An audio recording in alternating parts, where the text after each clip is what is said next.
Usapan natin mga idol. Bentu! Wala tao na takabay. Gimingaw na ko.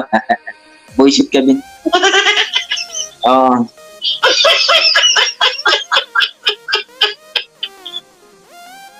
Matatalo niya. Naoya Inoue kung katulad doon laban niya kay Titi at boss DJ.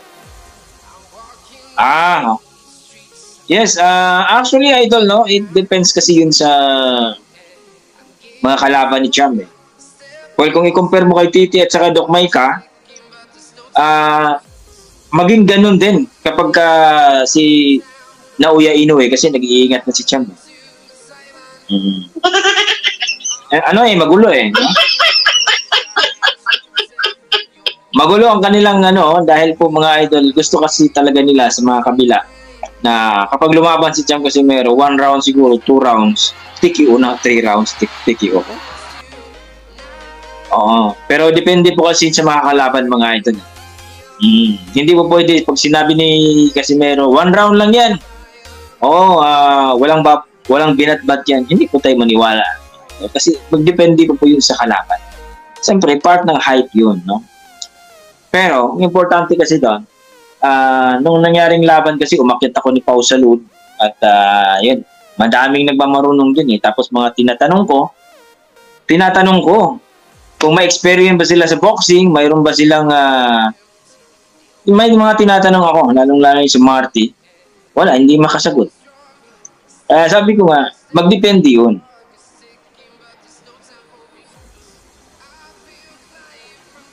Magdepende yun. Siyempre, kung si Naoya Inoue naman ang makakalaban niya, kailangan talaga nila ng strength conditioning coach na siyempre, kailangan higpitan ang kanilang mga, higpitan ang kanilang roles, no? Dapat ang manager ang mag-focus noon, no? Hindi mo po na sa boxer lang. Kasi ang boxer, magti-training talaga yan. Pero ganoon pa man mga idol, siyempre, andun yung teamwork nila from boxer to manager to promoter. Kasi ang promoter, to promote sa kanilang laban. Maghanap sila ng mga kalaban, to promote sa kanilang laban. Pero nandun pa rin yung bilig na din tayo sa itong promoter ni Cham Casimero kasi pinadalahan din talaga siya ng mga ka-sparring mate nung time niyo. Well, intindihan naman natin mga idol na ang gusto ng mga boxing fans na talagang impresibo ang mga bawat panalo ni Cham Casimero. No? Pero hindi pa po natin alam kung hindi lang talaga tinigil nung round 4 pa lang, tinigil na ng referee kasi alam na ng referee. No? Siguro nakulangan lang kayo kasi hindi nga na knockdown. Na knockdown in 1 round mga idol kung titingnan nyo, na knockdown po in 1 round. Naniniwala ba kayo na matatalo talaga ni Cuadrolas General Casimero itong monster kuno ng Japan na si Naoya Inoue? Kung sakali naman ay magpang-abot sila, no? Kung lalabanan din ni Naoya Inoue, kung sakaling magiging mandatory ito sa WBO. Tandaan natin mga idol na itong WBO, no, nagkaroon na po ng request itong promoter ni Cham Casimero na magiging number 1 at magiging mandatory sa WBO Super Fight. So, titingnan natin kung ito ba'y aproban ng tawag dito na presidente ng si Francesco sa WBO. So, nag-request po. Nag-request naman po itong kanyang promoter. So, depende po yun mga idol.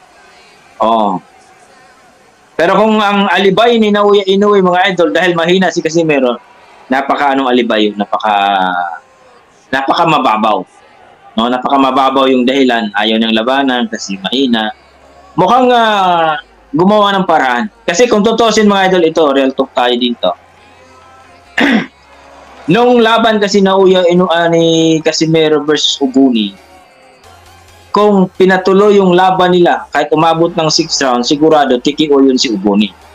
Kasi nakita na natin in 1 round pa lang, si Uguni ay na-knockdown na, hindi lang binilangan talaga. Sabi ni Slavery dito, ganun ang performance, pipilitin natin tatalunin si Inoue, parang niluluko na lang natin ating sarili. Yan ang sabi natin ni idol nating Slavery. Yes, totoo naman po talaga, no? Kung baga, yun po ang pananaw ng ating mga boxing fans kasi nga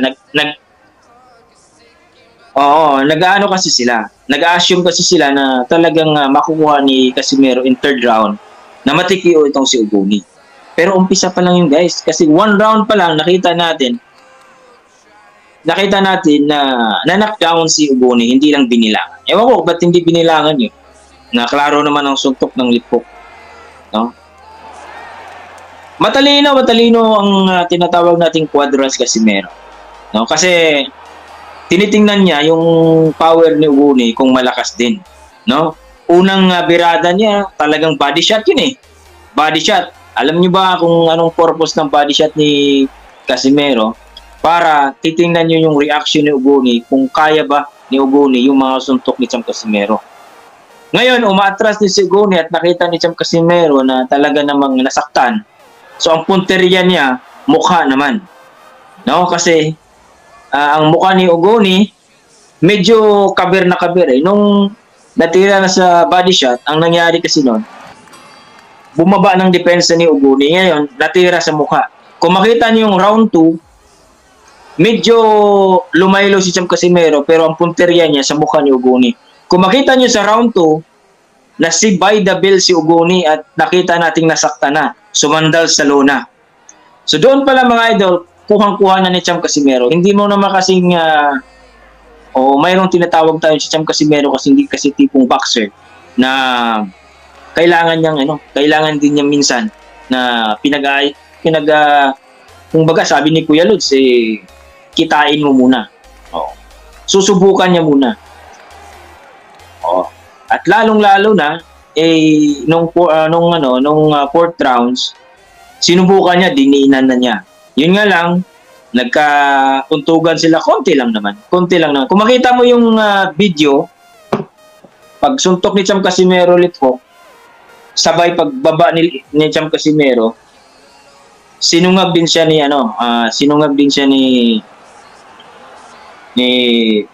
Uguni. So, doon makikita natin mga idol, kasi may history na to si Uguni. Tingnan niyo yung laban ni Uguni dito kay Kurihawa ba yun? Oo. Yung nakalaban niya last 2022 na sinungay din niya. Sinungay din niya ni si Kita Kurihawa. Nagkauntugan sila. Ganon din ang ginawa niya ni Cham Casimero. Ipalagay natin hindi yun na intention. Kasi in 4th rounds, wala na. Si Uguni, goodbye na yun. Yun lang nga, bakit in-stop ka agad ng referee? No?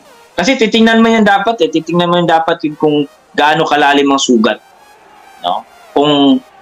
Kung ilaban ulit, kunyari ituloy yung laban, tapos makita na dugong-dugo pa rin, pero ang ginawa saglit lang in-stop ka agad yung laban. No, titingnan sana kung gaano baka laki yung sugat at saan ba banda talaga yung dugo. Pero in-stop ka agad So, in my own opinion, mukhang na-pressure si Inoue dun Mukhang na-pressure si Inoue kasi tandaan natin, si Inoue ang nagsabi na gusto niyang labanan si Casimero 2024. May paano na naman silang papututsada na ang ticket ni Casimero si Uguni. No? Ang ticket daw ni Casimero si Uguni. Ba? Yan ang sabi nila Sana all may ticket.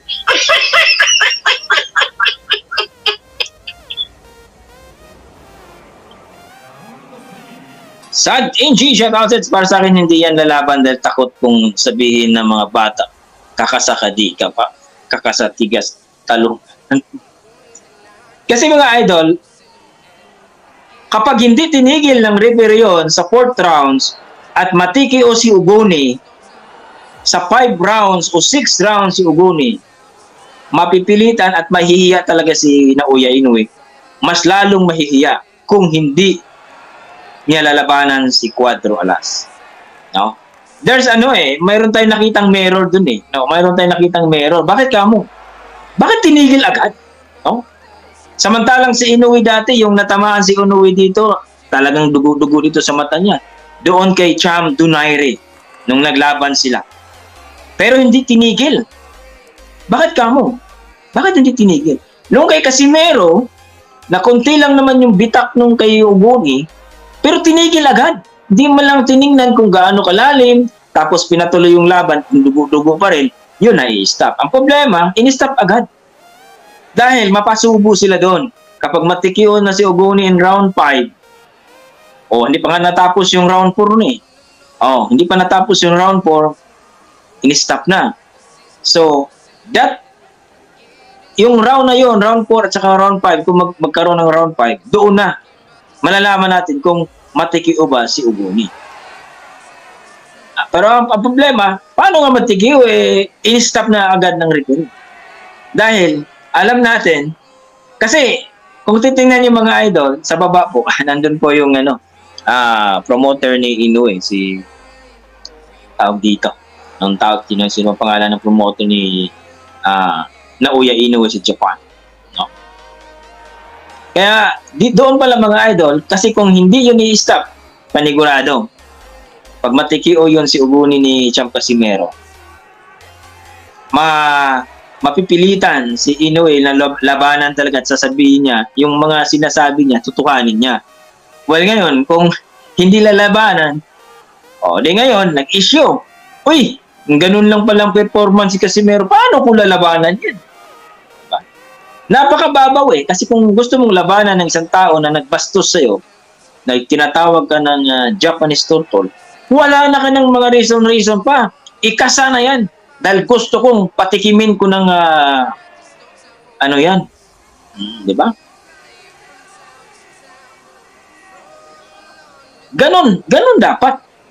Kaysa mahina yung kalaban. Kasi kung ako, ang kalaban ko mahina, Diyos ko. Ang tanong kasi dyan mga idol, Analisa, shout out sa dyan idol, Bruce Lee, Husilaw, Sad, Angie. Ang problema kasi, ang problema mga idol? Tinigil kasi alam nila na sobrang lakas talaga ni Casimero. No? Sobrang lakas si Casimero.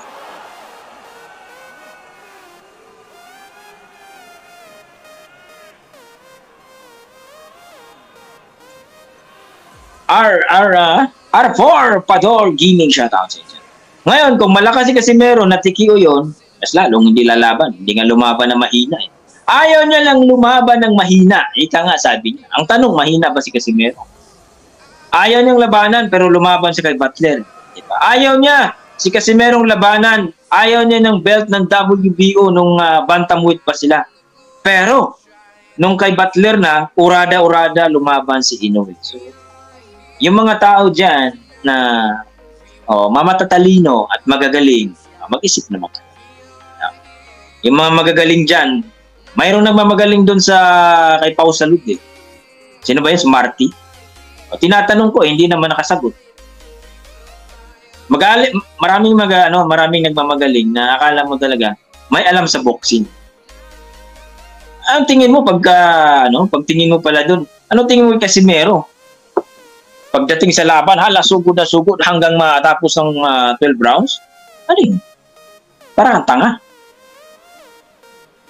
Parang ang tanga dyan, sugod ka na sugod. Wala po sa palakasan ng boxing. Pautakan yan.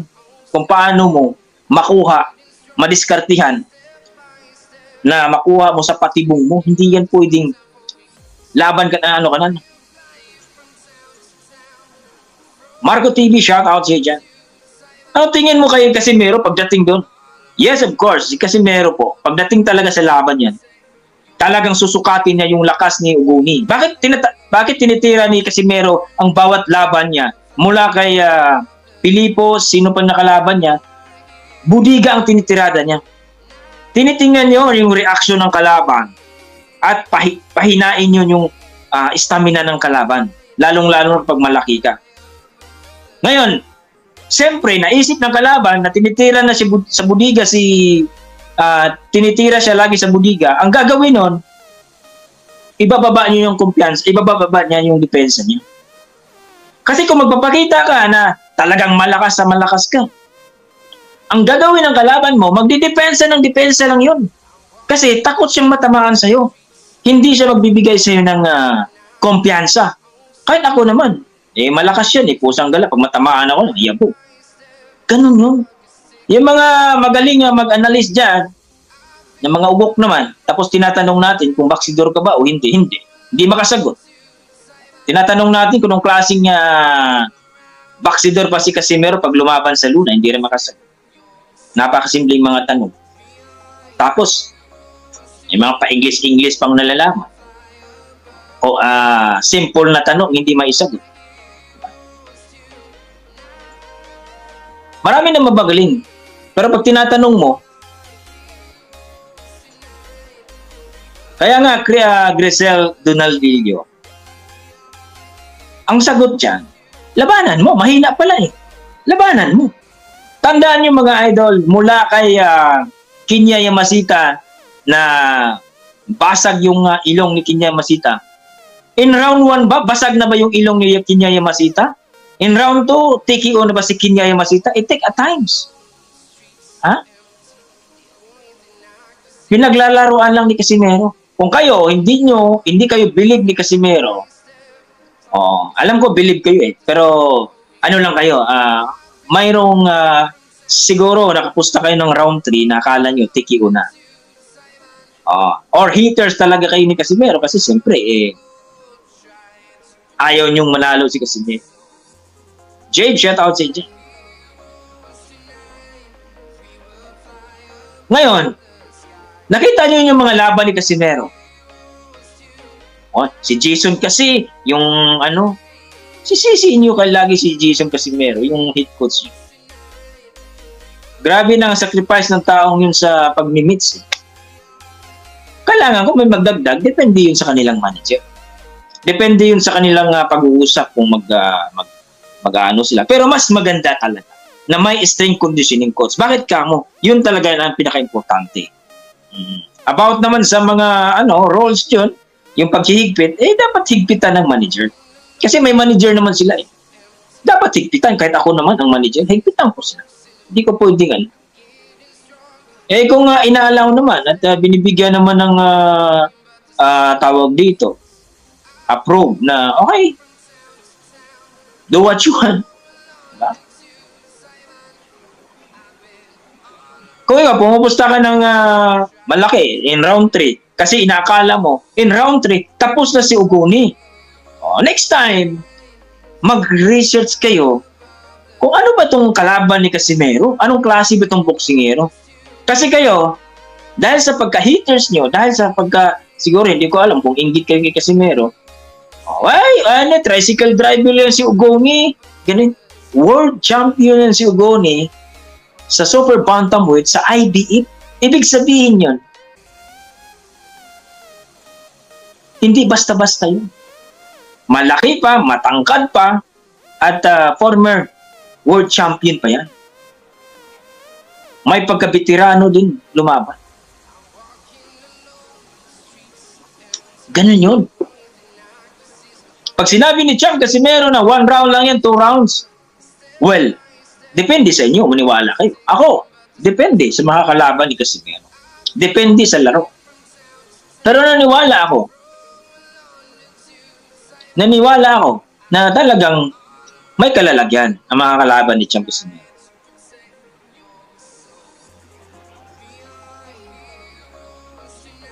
Ba? Sabi ni Marco, kung walang lagnat, si Q automatic first round KO. Well, ganun sinabi natin, yung lagnat is not excuses kasi magiging excuses lang yung lagnat kung natalo si Casimero, kung binugbog si Casimero, kung umayaw si Casimero, kung narugi si Casimero, yun lang yung excuses. Pero nakita naman natin yung aggressive ni Champ Casimero, napatuloy ang kanyang tirada. Siyempre kailangan mo ring alangan naman pa lusob ka ng lusob, hindi ka ilag, hindi ka boxing yan, hindi ko pwedeng pautakan yan. Oo. Napakaaga pa, 4 rounds lang. Ang problema, gano'n naman tayo eh.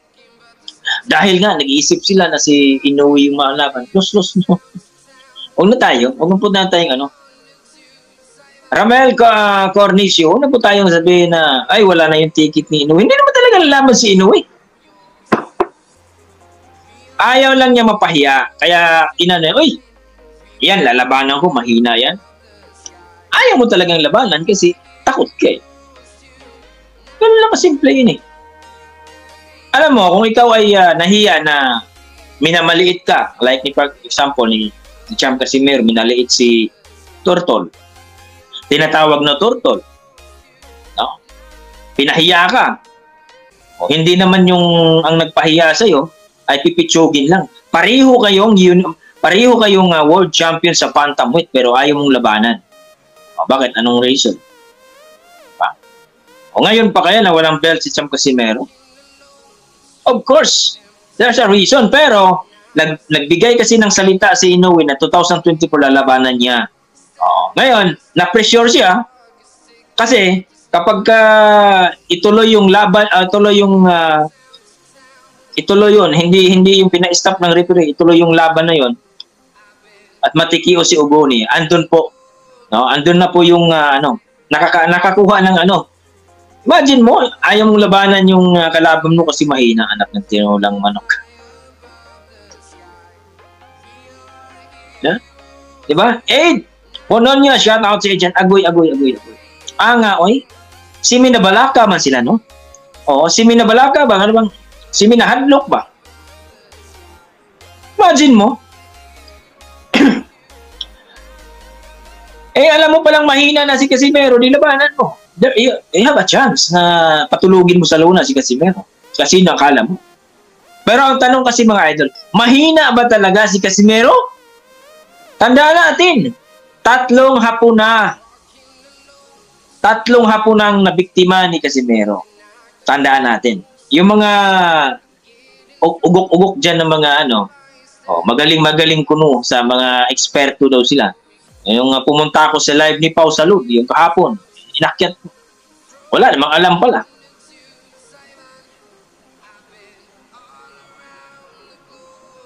Partida. Yan, may lagnat pa. Yes. Kuya Minshu, shout out sa'yo dyan. I miss you, Kuya Minshu. Kumusta ka na? Pero ako, nananalo pa rin naniwala pa rin ako na kung sakali na maglaban si Casimero at saka si Inoue, no?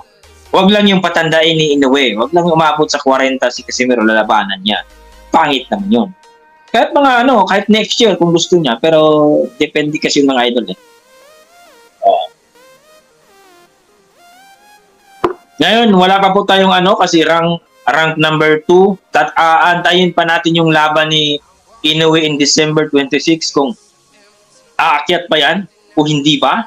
Well, makikita natin dyan kung bibitawan niya, may chances naman si Champ Casimero na magiging world champion. Maaari makalaban niya etong si TG Duhini or si tawag dito, etong si Raiz Alim kasi rank number 4 si TG Duhini, rank number 5 naman si Raiz Alim. Kung aakyat itong si Inoue, hindi siya lalaban o hindi siya pero sa balita-balita ko, mag-stay daw siya, pero ako hindi pa rin ako wala siya. Aakyat yan. Ichiro Miyata. Yes, Ichiro.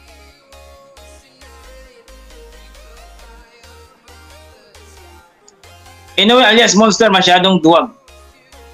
Hindi mo pwedeng sabihin mo na tandaan nyo kung alam mo yung mga galawan ni Casimero sa laban niya, bawat laban niya, hindi po. Hinay-hinay niya. hinay-hinay niyang lalapain ng kalaban. Yung mga nagsasabing bara-bara, ganun talagang laban ni Champ Casimero, hindi mo sasabing. Mula po kay yung laban niya mula kay Kinya Yamasita, ni Jose Pitts, no? Ni Franco, dito kay Ramirez, dito kay Solani Titi, ang nagdukmay ka. Hindi naman agad